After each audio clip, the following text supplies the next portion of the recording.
Hello everybody! I believe I've managed to unmute my mic, which is a fantastic start. I have with me today Dr. Jennifer Ross, who is a professor at Hood College.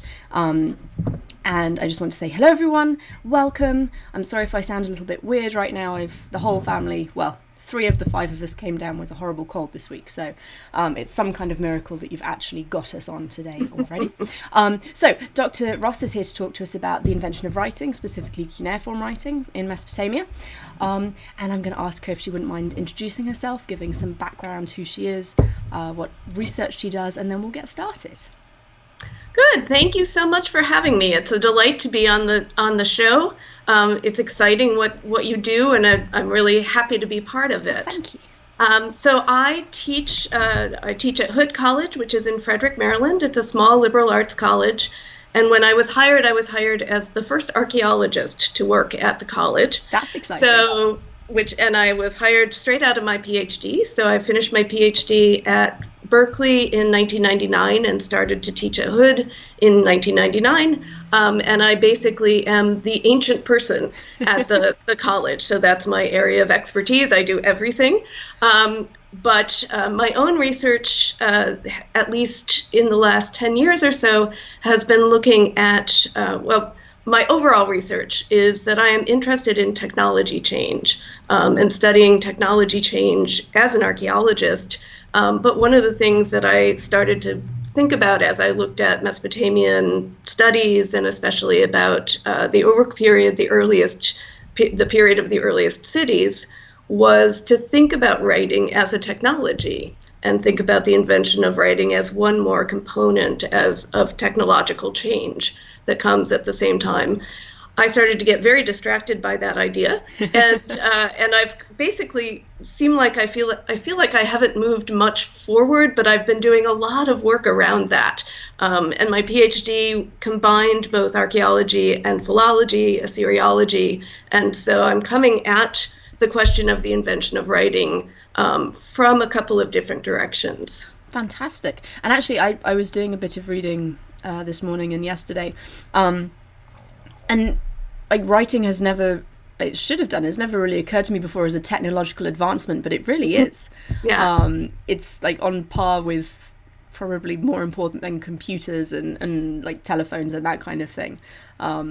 So that's fascinating. Thank you. And what was your PhD? Was Assyriological? Mm-hmm. It was a gigantic PhD about gold and silver in the 3rd millennium BC. That is gigantic. It was, and I have never published it because it was too gigantic. But it allowed me to do both things that I love, both the archaeology and the texts. Mm-hmm. And looking at changes in gold and silver distribution and production over time. That's fantastic. So, what time periods did you go for? Like all of them? All of them. All of them. That's why it was way too big. But I have found that I've gone backwards and gone back to the Uruk period, especially as the area that I think I'm most interested in, or the period I'm most interested in. And there too is where we start to see gold and silver start to emerge, both textually, it appears in some of the earliest texts, mm-hmm. but then also archaeologically. So I keep coming back to that same time period. Would you mind giving a brief overview of what the Uruk period is and why you personally find it so fascinating? Because I love it as well. Sure. I'm completely with you on that regard. Sure. So the Uruk period, which is at the sort of the end of the 4th millennium BCE, and especially the final portion of it from about 3500 to 3100 or 3000 BCE, is the time period of the first cities. And they're centered, and it was first discovered at the site of Uruk. And so, like good archaeologists, the Germans named the period after the first site where it was excavated. But that city then, of course, becomes this important city in the memory of the Mesopotamians as the home to Gilgamesh, and so it is an important place for all periods of Mesopotamian history. The Uruk period then is the first point at which we see not just a city, but then a bunch of things that go with a city. So monumental architecture and temples, so some evidence certainly for labor control and labor employment of large numbers of people and things like that. And then writing also seems to go along with that. With the development of administration, we get the development of writing. Mm-hmm. Am I right also in thinking that you've done a bit of work on Iran and writing in Iran? So one of the things that having not a huge let's see, how do I want to say this? There's not, because I am a full professor at my college now, there's not a huge push for me to be out there and doing a lot of new topics every year and publishing gigantic things every year. I'm able to follow the trail of this detective story in the direction that I want to. And that's nice. One of the directions that the study of the beginning of writing has led me to is to look for, well, as an archaeologist, what I'm interested in is what leads to writing. And so I look for things like sequence and stratigraphy and things like that. And Uruk is inconvenient. The site itself of Uruk is inconvenient because the first writing we have just in piles of trash. It's used as building fill, and so we don't find sequences in the development of this particular technology. Where we do find it is at a couple of sites in Iran. And so that's why my research has kind of led to Iran, because some of the earlier phases seem to actually be attested there. And it seems like there's a growing, I wouldn't say it's a consensus, but there's a growing argument among scholars that we should be looking to Iran for some of those origins. That's very interesting. I'm going to take a brief break because we have a super chat, which means a very helpful viewer has decided to donate money to our cause, which we appreciate. Wonderful. 0132 says, is it possible that writing was invented by a lazy student who didn't want to memorize a long, boring story? I wish that were the case. Unfortunately, written down literature comes far, far later than the invention of writing. But that would make a very amusing origin story, wouldn't it? Oh, and we do have a question. Sorry, Steve Bowden is saying, how many pages was your thesis? It sounds like an ox stunner. Which is not a description I've heard. I'd say that's probably accurate. In the end, it was 1,000 pages. It was probably 300 written and then 600 pages of databases. Wow. Databases, text translations, those kinds of things. That's something. And as someone who's doing a database-based dissertation, I fully empathize with that. Oh, lovely.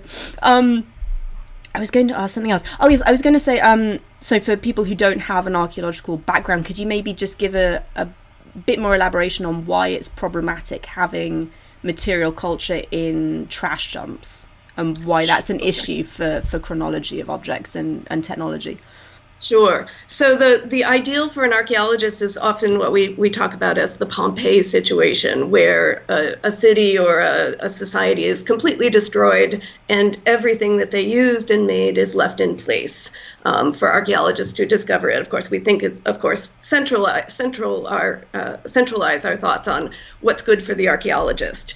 So that's the ideal. And my students actually also have come to realize what a terrible scenario that is, but that is... Because generally that means that someone's house has been burnt to the ground. Yes. The much more typical situation is that what archaeologists discover is what's lost and what's left behind and what is thrown in the trash and things like that. And that still ends up being stratified in such a way that we can follow a sequence. We can go from level to level and see how things change over time. Uruk and sites like it are doubly problematic for us then, that it's not just that the tablets, the initial tablets, were thrown in a trash heap, but then that somebody collected everything from that trash heap from different periods and threw it all into a pit and built a building on top of it. So we don't have any sense, other than the writing style itself, of even that earliest sequence. So what you're looking at is kind of equivalent to having like pottery from the 60s, 70s, 80s through to modern day, all collected in one big pit. And Absolutely. You're like, unless you kind of have examples from other sites of like the chronology of how that pottery changes and develops, it's quite hard to sort out what style came first. Exactly. And at Uruk, there's also the problem in that also means that we don't even know exactly where the texts were written, because they've been moved out of wherever they were written and probably moved a couple of times. So you can't even get a sense of this text was found in a mortuary context, so it must have been used in a mortuary context, which makes this important for burial rituals and how people thought about death, because it's just found in a big pit with a bunch of different stuff. Exactly. Excellent, thank you. Yeah. We have another question. Intellectual Iconoclasm says, I generally thought that this was the consensus view. Writing spread culture and early sciences each generation, which then caused more complex language in a spiral. Is that not so? That's not something I've come across, Dr. Ross. I think that writing, it's an interesting set of ideas. I think writing, one of the things that we think about with early writing, and especially with early cuneiform writing, is that it's not precisely speech. So that earliest writing is recording something that they're trying to remember, or that they need to remember, without it being exactly what they said. And so when we get writing, we're not sure exactly what the thought patterns were, or the cognitive patterns were. It's maybe like reading a typist's shorthand and trying to reconstruct speech from that. Or emptying your wallet at the end of the day and saying, okay, this is it. This is what we have. Yep.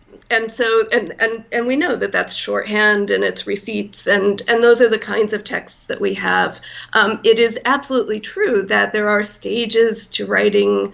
And as you said at the very beginning of the broadcast, or in answer to the earlier question, we don't get literary texts, which probably at least were a little closer to language until significantly later. So writing goes in stages. It goes in stages that seem to fulfill political and economic and intellectual needs, but it's hard to exactly trace how well it aligns with those at any given time period. And I imagine it's also quite difficult to look at a genre of texts and say, oh, these medical texts don't appear until the first millennium BCE, therefore medical practice, medical knowledge did not exist before then. It just means that this is the beginning of when it was written down. In all likelihood, it existed and was used much, much earlier than that. Yes. And there's actually one of the areas of my research that kind of goes a little bit along with that, is that one of the earliest kinds of texts that we have from the very beginning of the writing of Proto-Cuneiform, which we're not exactly sure it was to write Sumerian, the first written language, but we think. But about 85% of those texts are economic, so they say 2 sheep, 5 goats. The other 15 are lists of words. And they're the lists of words that for cuneiform scholars, for Assyriologists, they're important because they're the lexical lists. They become the word lists that go into scribal training. But one of the things I've been most interested in is, how can you have scribal training before you have scribes? Yeah. Or at the first generation that you have scribes, who's training them, and how do they come up with this particular way to do that? And at the very moment that they start to write these lists. Interestingly, the lists are not always the words that they used in the economic texts.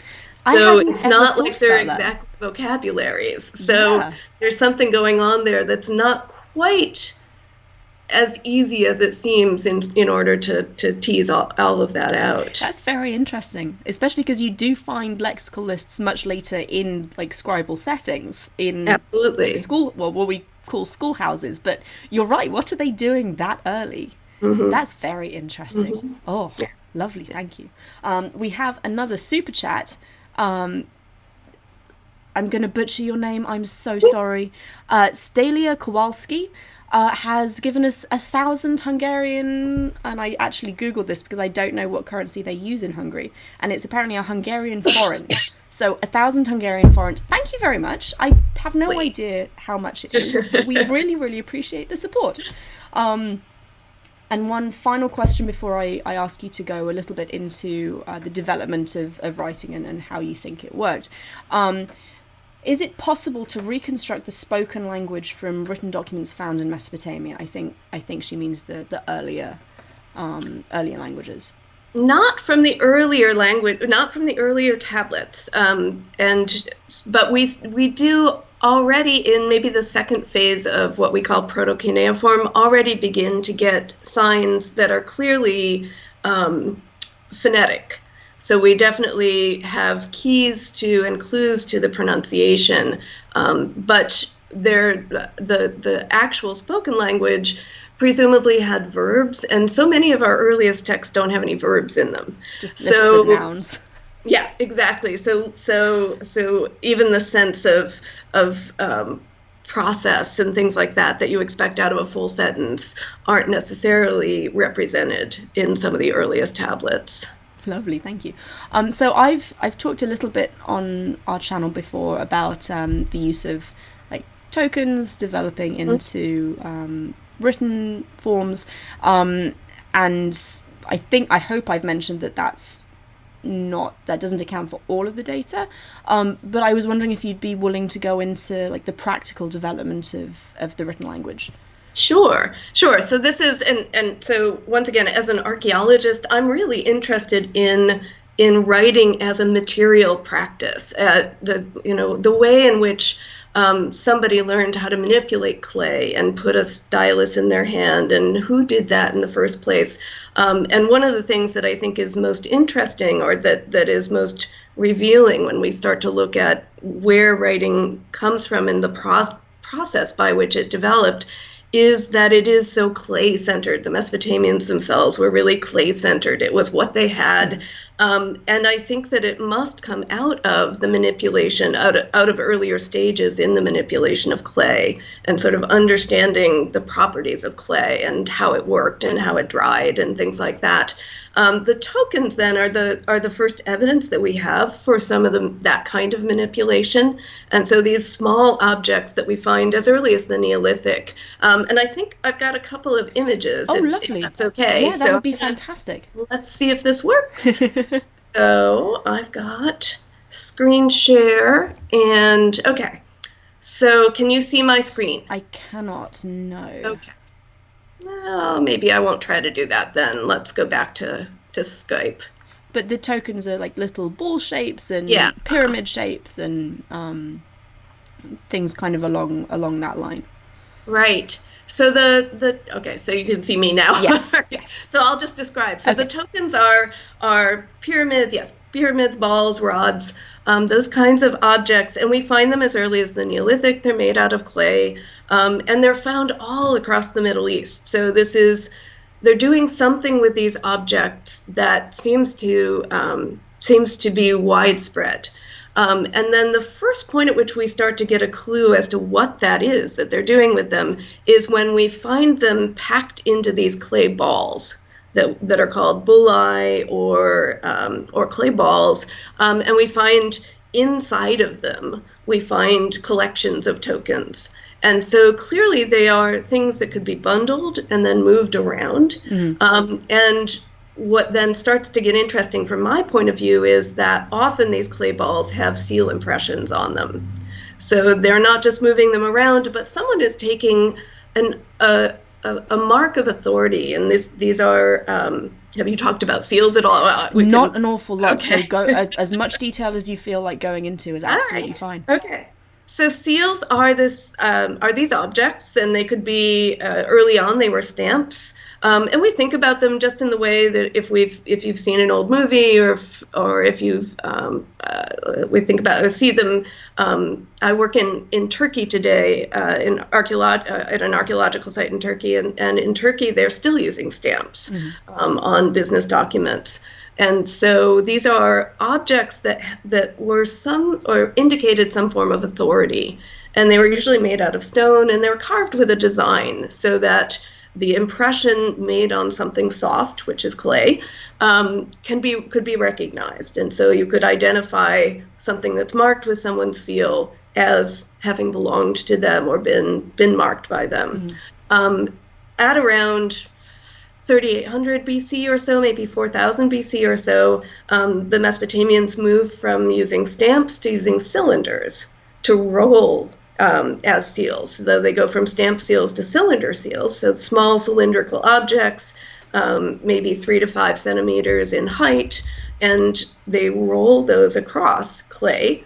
And so those clay balls that we have containing tokens have these seals rolled across them. And so those seal designs could be recognized, presumably, and could be identified. And then that suggests that all of that stuff could be moved in some sort of trade transaction or some sort of interchange between people, and that the person on the receiving end of the clay ball, and presumably then also a whole bunch of objects, would recognize, okay, so Peter sent me all of these things. That's his seal impression. Let me open that up and see what he's sending me. Okay, he's sending me these tokens. These tokens mean 6 sheep. Here are 6 sheep. Great. That's a way of sort of confirming or affirming that transaction. Kind of makes sure that the person charged with delivering the sheep didn't sneakily take one away for their own purposes. Exactly. And so they move from then the token system to a combination of tokens and the clay balls, which then move at a distance so that you no longer would have to have face-to-face interaction when exchanging something. And from that, then we go on to a stage. So one of the things I'm kind of interested in as somebody interested in process and materials is it's hard to roll a cylinder on a ball. Yeah. The dexterity that is taken, that it takes to actually do that, it makes you think, okay, that probably wasn't, that was something that somebody who is really good with clay and good with manipulating objects must have been doing. Eventually, when we get our first tablets, both at Uruk and also in Iran, they are not inscribed with signs yet, but they are sealed with cylinder seals, and then instead of tokens, they've impressed numbers on them. And those numbers, at least according to some of the ideas about the development, those numbers reproduce the old token shapes. So they take the token out, that more bulky three-dimensional circular thing that was hard to seal, they flatten it out, they squash it, they roll the cylinder seal on it, and they impress the numbers into it. And that seems to be the stage immediately prior to the actual invention of the signs. Interesting. And do you see, so I have more experience with Mesopotamia proper than I do with Iran. Do you see the same kind of development happening in Iran in the same kind of time period, or does it work slightly differently? No, we do see it at exactly the same time period in Iran, and because the sites don't have the problem of using everything as trash, but instead are actually excavated and stratified, we can see that sequence taking place. And Uruk is actually missing that kind of a sequence. Uruk doesn't have very many clay balls, it doesn't have very many tokens itself, but where we do see the sequence taking place is in Iran. Fantastic. And this is, I think I mentioned earlier, this is largely administrative, economic kind of uses for writing rather than literary or religious, which comes much, much later. Right. Fantastic. Thank you. I'm just going to check and see if we have any questions happening. Michael Apple has said, and I wouldn't know how to answer this, what are the minimum requirements for developing a written language? That's actually tricky. Many people have thought about that. So there are some really good studies of it. We find that we usually match written language, or we see that written language aligns with what we would call complex society or administrative needs. But then we know that there are cultures, ancient cultures like the Inca, who didn't develop writing. They developed a mnemonic system. They developed a way of communicating and something that could be even moved around and passed from person to person, but it wasn't writing itself. So that suggests that there's not a minimum, or that even a society that had complex administrative needs and a lot of very different kinds of people in different parts of the empire, still didn't need writing. They needed some sort of communicative device, but it didn't have to be writing. I was reading also, I'll put the link in the description for people who are interested. There was an excellent book, it's an exhibition catalogue published a few years ago called Visible Language, which goes into the development of writing in various different places, and they cover the development in China, which didn't happen until 1600 BC, roughly. Shang Dynasty, yeah. And that appears to have been to record the results of divinations, which is again completely different to what we see in Mesopotamia. And obviously it was already a complex society with, like, I would imagine literature, just an oral tradition. I say just an oral tradition. An oral tradition instead of a written one. But it just writing wasn't seen as necessary until that time. And we do have another question. 0132132 says, is doing archaeology in Iran ever dangerous? I thought I read a few years ago about a PhD student being arrested. I would assume yes, but I don't know from experience. I have a number of friends who have worked in Iran. I have not myself worked in Iran. I would love to and hope to at some point.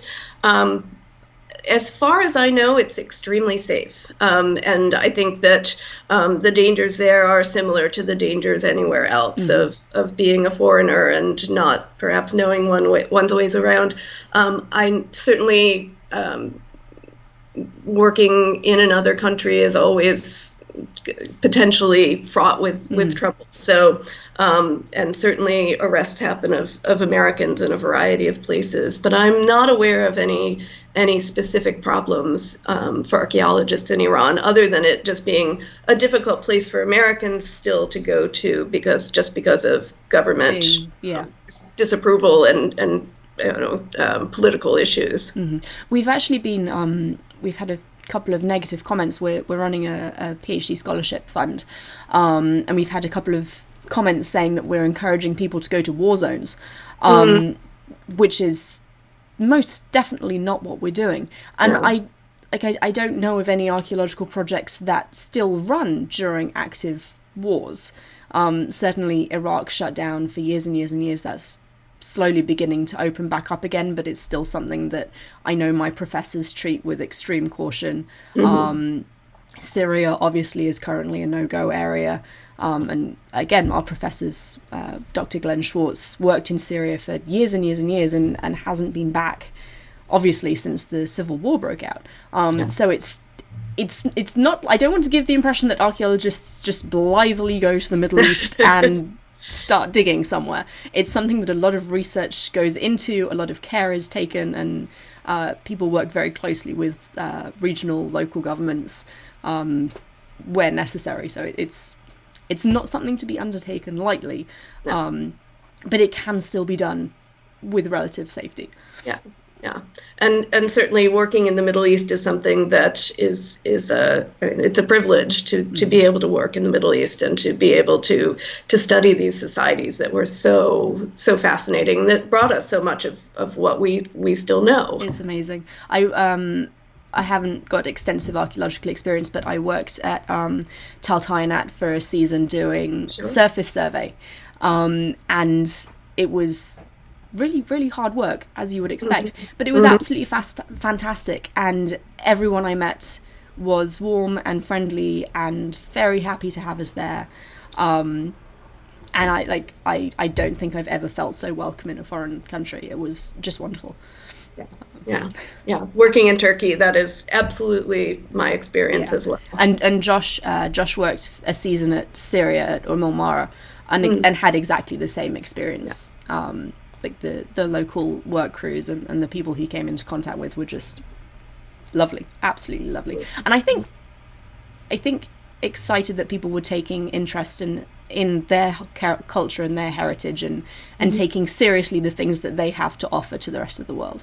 In Turkey, I've also been very impressed that we have workers who mostly come from the local village, but who also from one of the nearby cities, who sometimes will ask me, so what do you know about Göbekli Tepe and things like that? So clearly they are also learning the heritage in their own country, and they're interested in talking to archaeologists about that. That's excellent. So I think we emailed a little bit beforehand, and you mentioned that some of your ideas are not quite mainstream. Would you mind going into that a little bit? Because I think people would be interested. Sure. I think so among the things that in that description that I gave earlier about the development of writing, and especially the steps prior to writing, especially using things like cylinder seals as markers of identification. Among my publications, I have suggested that the earliest scribes actually perhaps were the cylinder seal carvers, because they were people who already understood how symbolism worked, how imagery worked, how people interpret imagery, and a lot of this comes from some of my work with the lexical texts. A lot of the individual motifs on cylinder seals in the late 4th millennium are then the topics of lexical texts. Mm-hmm. So the lexical texts, those word lists are lists of people, of metal objects, of pots, of birds, of animals, all of which also appear on the cylinder seal. That's very interesting. I put together some of those ideas and have suggested that the cylinder seal carvers, as communication specialists, were the natural people to, at least if they weren't the only scribes, mm-hmm. they may have become at least one group of scribes mm-hmm. for the earliest tablets. Fascinating, thank you. And do you see some kind of social stratification maybe between those who have the cylinder seals and use them? Do you know if there's particular iconography that appears to be like specialized in a way that maybe not everyone has access to? There's definitely, the cylinder seal imagery is really complicated. By the time we get to Uruk and the time we get to cities, there's a lot of there are many different types of scenes. And then there's a set of cylinder seals that seem to be simply, that are contemporary, that seem to be simply patterns or quickly carved items. Some people see the difference between things that seem to be extremely representational versus those more geometric and simple and schematic as perhaps being a difference between public and private seals. So the public institutions, the palace, if there was one, the temples had the more complicated imagery. Private people might have had the simpler imagery, or that might be a stratification between two levels of administrative hierarchy. There are definitely, among the motifs on the seals are representations of a person who is thought to be the first ruler, the N, or the man in the net skirt. He's often called because the imagery seems to suggest that he's wearing this nicely patterned, probably flannel type shirt that has, or tweed or something like that. It has this box-like pattern on it. And he appears on some, so presumably that's a seal that's associated with the administrators or the highest level of administration. So there's definitely that going on as well. Wonderful, thank you very much. We have another couple of questions, so I'll get to those now. Jim Majors says, is there any evidence of sign language being used as a form of mnemonic communication by some of the aforementioned civilizations? It would be very hard for us to tell. Yes, that would be, I'd love to know. Yeah, that's, I think it's something we'd only be able to pick out by representations. Presumably there's communication in a variety of ways, and writing is just one of them.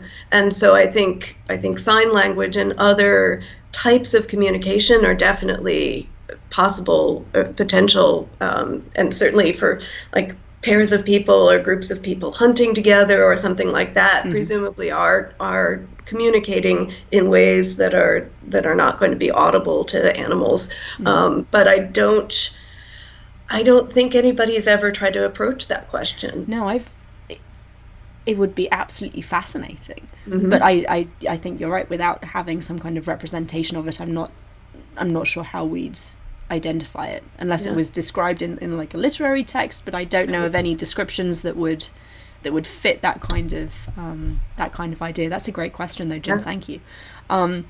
Steve Bowden, I know that the Romans used wax tablets and a stylus for writing.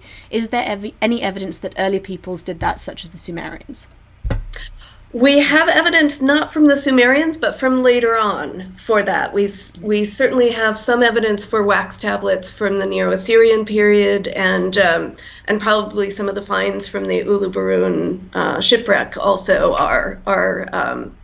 would have originally been wax-covered tablets, which, of course, we probably had the ship's manifest in a list of the cargo, but of course the wax is gone.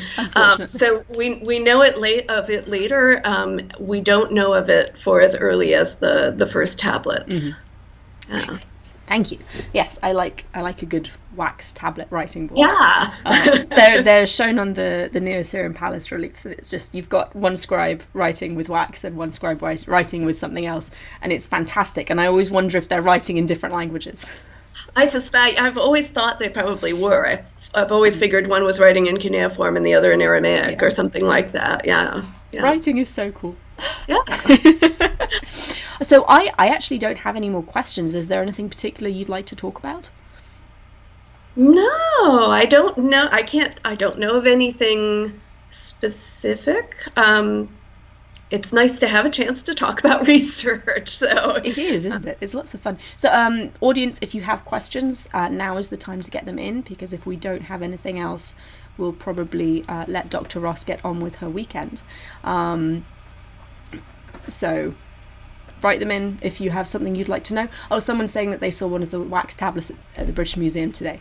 Excellent. At the Ashbanpal exhibition, yes. I actually saw it as well. I was there 3 weeks ago, which was absolutely lovely. So actually, I would like to ask about your experience working at a liberal arts college, because I'm obviously at a larger institution. So when you're teaching, do you have to cover like all of ancient history ever, or are you able to specialize more? Well, when I first arrived at my job, the one ancient art, and my job originally was my department has been renamed Art and Archaeology, but originally I was in an art history department, and so the one ancient art course covered everything from earliest Egypt to the Romans in one semester, one 15-week semester. And so I quickly did away with that and divided that at least between Egypt and Mesopotamia and the classical world. And we still do have that division, but I also now teach a prehistory, world prehistory class. And so I do everything from evolution to the Incas in that class. I do an archaeology of native North America, which does everything from the emigration to the Americas through Cahokia and the and contact period also. So yeah, I cover a lot of ground. You must be extraordinarily well read. Well, I learned how to do research really well. So some days I'm definitely just a couple minutes ahead of the students. But it's also, it allows me, especially because a lot of my research topics and my interest in technology applies to not just Mesopotamia, but I'm also interested in similar things going on in terms of pottery development or metallurgy development in other places, and so that also can inform the interest in the emergence of writing. Allows me to look at things like the Chinese the development of the oracle bones and other examples from other cultures. So that kind of comparative perspective is also really good. But yes, at a liberal arts college, often you have to be a generalist. So let's see, on Tuesday I'll be teaching the Odyssey and early bronze for Israel. You must never get bored then. No. Oh, that's wonderful. Thank you. We have a couple of questions, and then I think we will wrap this up. Steve Bowden, is there any thought on when more complex grammatical structures occurred? He says the sort of thing grammar nerds go on about, subjunctive clauses and whatnot. And there are definitely grammar nerds among Sumerologists, and I won't name names. You don't need to. So about 1,000 years after we get our first tablets, in the Ur-3 period in particular, we start to have very complex grammatical structures, and we see sort of the classic Sumerian with clear marking of direct objects and indirect objects and ablative case and everything else that we look for as grammar nerds, different tenses and moods and things like that. So for Sumerian, it's the Ur-3 period that really sees kind of the culmination of all the earlier developments. And Josh, actually, for those who don't know, Josh wrote his dissertation on a particularly interesting grammatical not even grammatical. He wrote on 𝀭Support, which is like a liturgical Sumerian, which is like a sub-dialect of the language, and he wrote on unorthographic Sumerian 𝀭Support, which is 𝀭Support that is written in a non-standardized fashion. So if you want to talk to a grammar nerd, he's in the chat right now. Go for it. Extraordinarily specialized field. Very specialized. Yes. I was talking to Dr. Al-Rashid, who's a postdoc at Oxford, on Twitter this morning, and she was saying that she'd much rather read first millennium medical texts over Old Babylonian letters, simply because it's what she's used to and it's what she reads all the time. And I said, "Oh, give me Old Babylonian letters any day of the week." But then I followed it up with, "But Josh would much rather have unorthographic Sumerian." You tend, if you're not understanding this, people watching, you get very specialized when you're writing a PhD, and then if you go on to have a more specialized paid position, you get kind of, I don't want to say myopic, but you get your favorites and you like to stick with those. When I was a graduate student, I had a friend with two children. They were probably 8 and 6, and they were sitting in the back seat of a car, and their mom and a friend were in the front seat of the car talking about Old Babylonian versus Neo-Assyrian orthography and the way that the signs looked. And the older child looked at the younger child and said, "It's okay, they're just talking about which chicken had the nicer foot."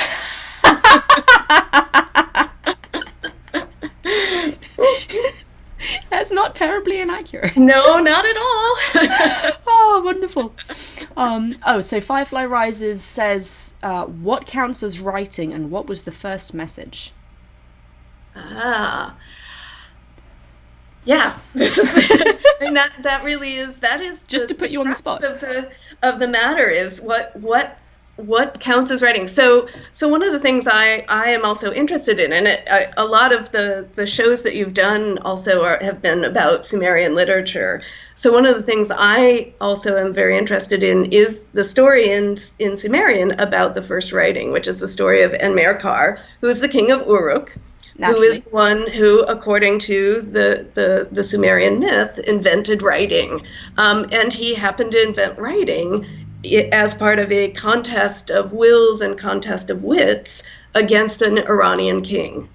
So I think that shows some reflection of the interchange going on between Uruk and Iran as part of that sort of conflict that was remembered in the myth. Mm-hmm. But his invention, I don't know if you've done it if you've talked about this story We have, but it would have been several months ago. So okay.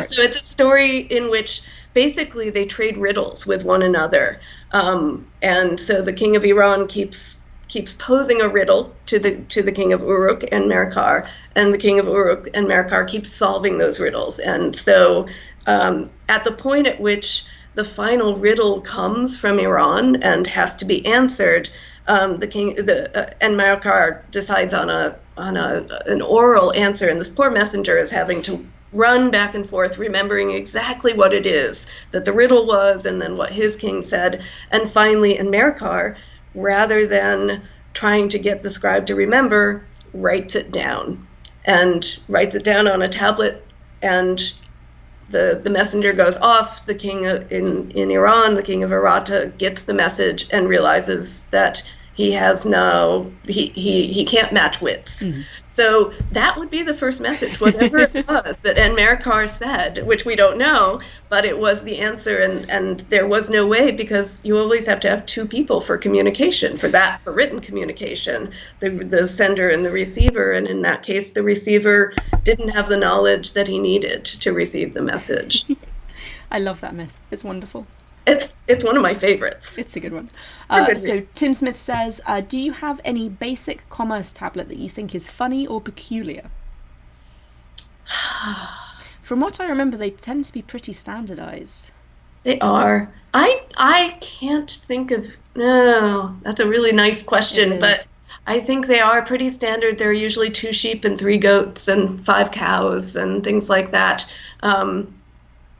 When I was a graduate student, somebody had published sort of an underground publication that made fun of Mesopotamian, of cuneiform texts and how broken they are, and it was called "My ... hurts me." Yes, the ... the part that's missing in the text. So my ... hurts me. That would be, if we actually had something like that. That would be good. That would be nice. And we definitely have amusing now commercial texts from later periods.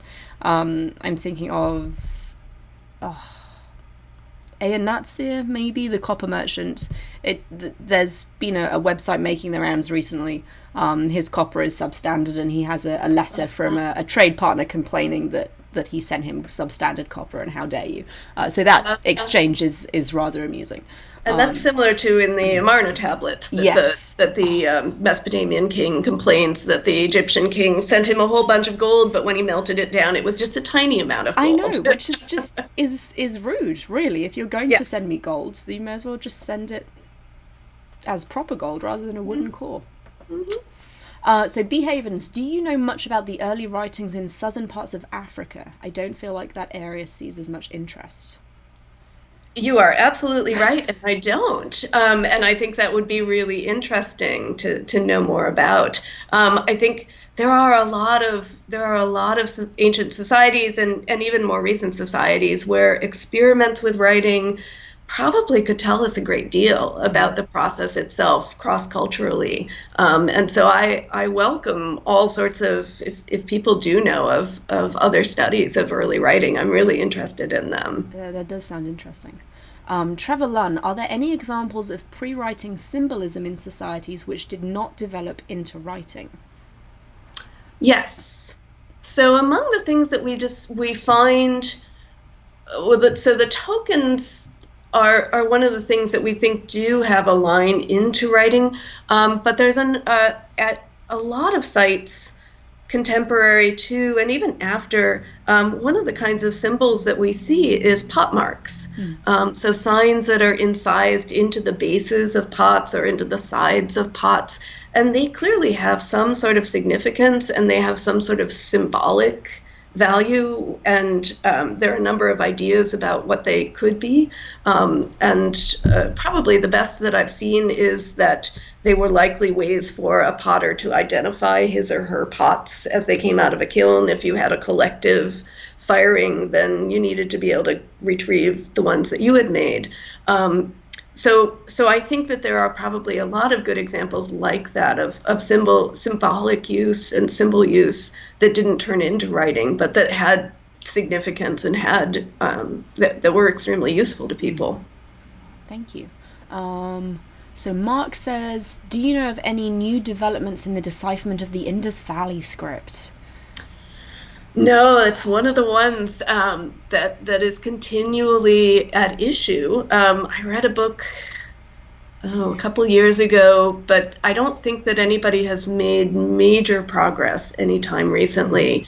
I think one of the interesting initiatives that has worked for Mesopotamia is one of the scripts that is still undeciphered as Proto-Elamite. So what's going on in Iran immediately after writing is invented, and we have a lot of tablets, and so the Cuneiform Digital Library website and some of the people working there have sort of put out a call for a couple of different initiatives. One is a machine language initiative, just kind of could could just running these tablets ultimately through some sort of algorithm eventually produce some sort of meaning.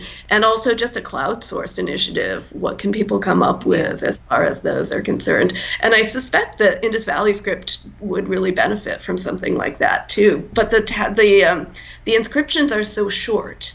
So there are only 2 or 3 signs, and when you don't have that, then when you only have 2 or 3 signs, then usually you're not going to have enough for a sentence or any kind of regular repetition of signs that you're going to be able to fit into a meaning system. So I have a similar question. I did a lot of classics as an undergrad. Do you know if there's been anything done recently for Linear B? Linear B was deciphered in the 1950s, but Linear A is they're still working on that. Okay. And Linear A, I think also there's a lot of work on Linear A as far as which signs go into Linear B, but I think one of the major issues for Linear A, and I think this is probably a problem in a lot of cases, nobody knows what language it is. So trying to figure out what it says is one thing, but then matching it to a language is also even more interesting and problematic. And that's the trick we have with very early cuneiform as well. You said earlier it might be Sumerian, but we're not entirely sure.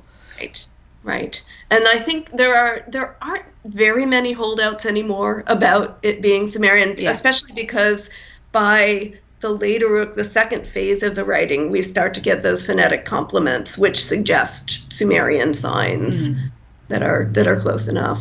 Well, wonderful. Thank you. Sure. This has been absolutely fascinating, and we've had a fantastic response from the chat. Thank you for the questions, everybody. Yes, I've learned something. You. I'm going to take 2 minutes quickly to talk about what we have coming up, and then we will say goodbye to everyone. So we just finished both the fundraising drive and the application process for our HAPS summer graduate grant. We had, I think, about 17 applicants. One has since withdrawn, but we have 16 people to interview. And if you go to our website, digitalhammurabi.com/calendar, all of the interview dates are now online, so you can join us. They'll all be live. They're only going to be half an hour per person. We don't want to make poor PhD students sit and talk to us for 4 hours. But they're half an hour each, and we've tried our best to group people by research interests. But please join us for that. Bring your questions. It will be very interesting and a lot of fun.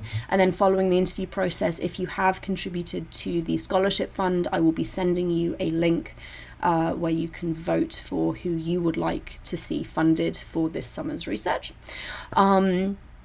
Josh is currently working on his Formation of the Pentateuch video. That'll be up within the next few weeks. You may have noticed also, if you're a regular subscriber, that our output has slowed down recently. I'm very sorry about that. It's probably going to stay slow for a while, mainly because I really need to graduate. I can't be a student forever. So I'm taking a very large step back from Digital Hammurabi and working on my dissertation. And unfortunately, because Josh does have a full-time job, he can't do all of the things that I have been doing. So please bear with us. We're going to try and do at least one live stream per week, and then a more substantial video at least once a month. But thank you all for your patience. Thank you for your interest. As always, it's been wonderful. And Dr. Ross, we have several people in the chat saying that this has been really interesting and informative, and thank you very much. My pleasure. Thank you. So thank you everyone for joining us, and we will see you next time. Oh, and remember, because I have to say this, until next time, resist poor scholarship. Always ask, how do you know that?